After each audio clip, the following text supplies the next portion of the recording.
Once again, I want to say good morning, good afternoon, good evening. For those that are in the morning, those that are in the afternoon, those that are in the evening, I want to welcome you once again from the dining table where we have insights from the Bible. I want to thank everybody who is watching this morning from wherever you are. It has been a good day. It has been a powerful day. We want to thank God. You might have got the written topics that I've been sending around about a vessel. Today I want to look at being a crushed vessel. Some vessels are not crushed, but we are now looking at the fragrance of the crushed.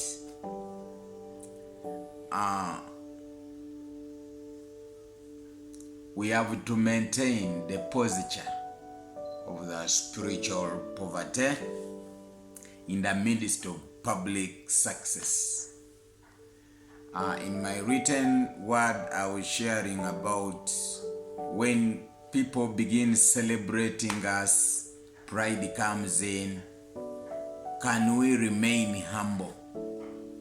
Can we be who we are, servants of God, broken and crushed vessels, not going up, not taking up the place of God, not being idolized? He's the only pastor. He has my word. He's the only one I believe in. And then when we hear all these words, we behave like we are above everything. And when you become a celebrity as a servant of God, be very, very, very careful. I want to share with you about the fragrancy of the crushed. And let us look at number one, the paradox of the vessel. Most people spend their lives trying to hide their cracks. In ministry, those cracks are where the glory leaks out. We hide ourselves, we want to go behind. We cover ourselves. We want to behave like we are this, we are that, forgetting there are cracks in us. When we look at our today's text is in 2 Corinthians chapter 4 verse 7, where it says, "But we have this treasure in the jars of clay to show that this all-surpassing power is from God, not from us." We have these treasures in clay. You see, you know what clay is.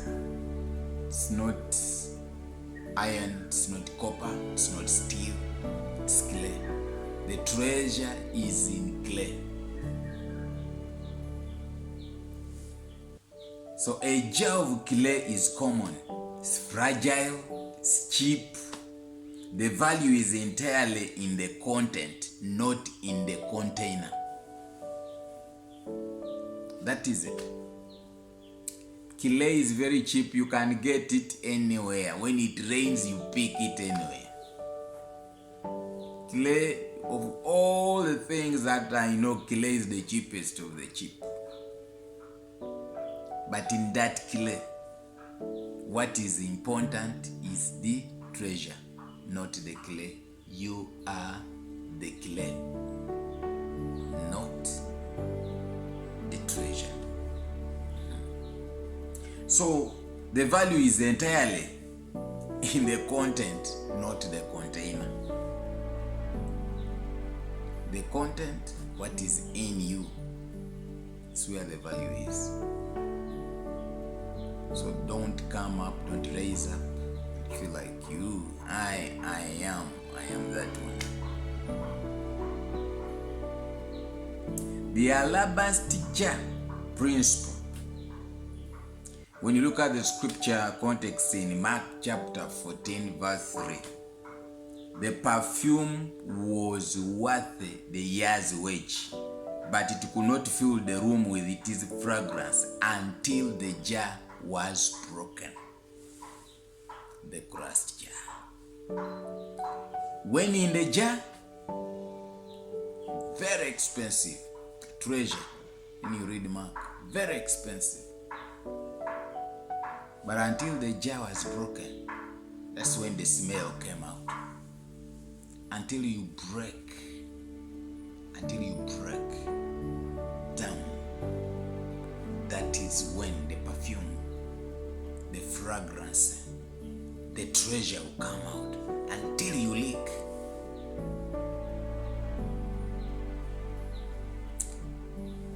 We often try to preserve the jar, our reputation, our brand, our image, while trying to release the fragrance, which is the word. You protect yourself. You say, I don't want to be heard. Let me sit home. Christians will come home. I don't want to be involved in this. Break, please, break. Don't preserve the jar. Break the jar that the perfume may come out. God will often allow breaking experience. There should be criticism in your ministry, failure in your ministry, or personal weakness to ensure the fragrance isn't trapped by our own ego.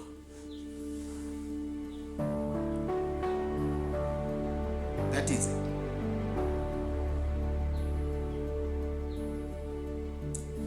Point number 3 is, let us look at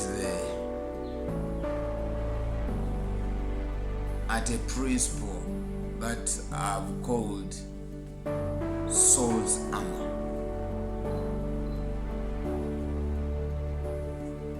Saul's armor.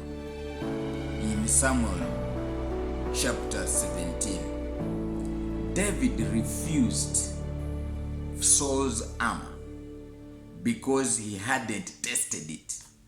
Saul's armor represents the external trappings of success and human expectation. When you are celebrated, people try to dress you in the armor of a superstar. Stay the shepherd's boy, my David. Don't dress the armor of Saul. Stay the shepherd boy who knows that without his stone, which is Christ, is nothing. Success is a coat that is too heavy for a broken man to wear.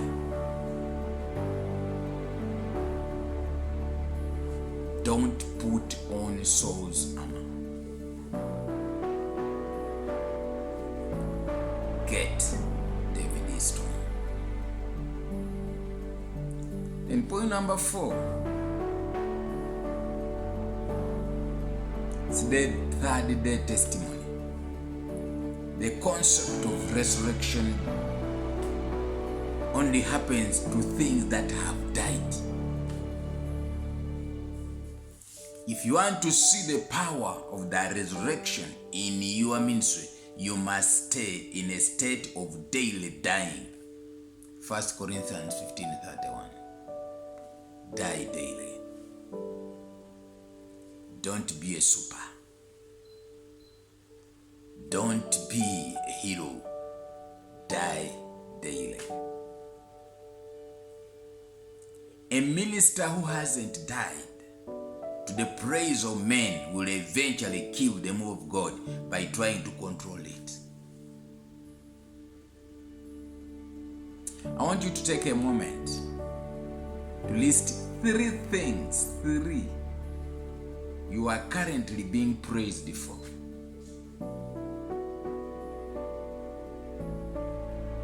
Just meditate about it. Why are you being praised?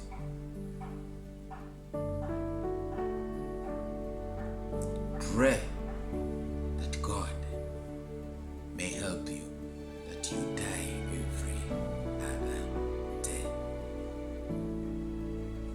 one thing, you are a clay that has the treasure. Know another thing, that the jar had to be broken,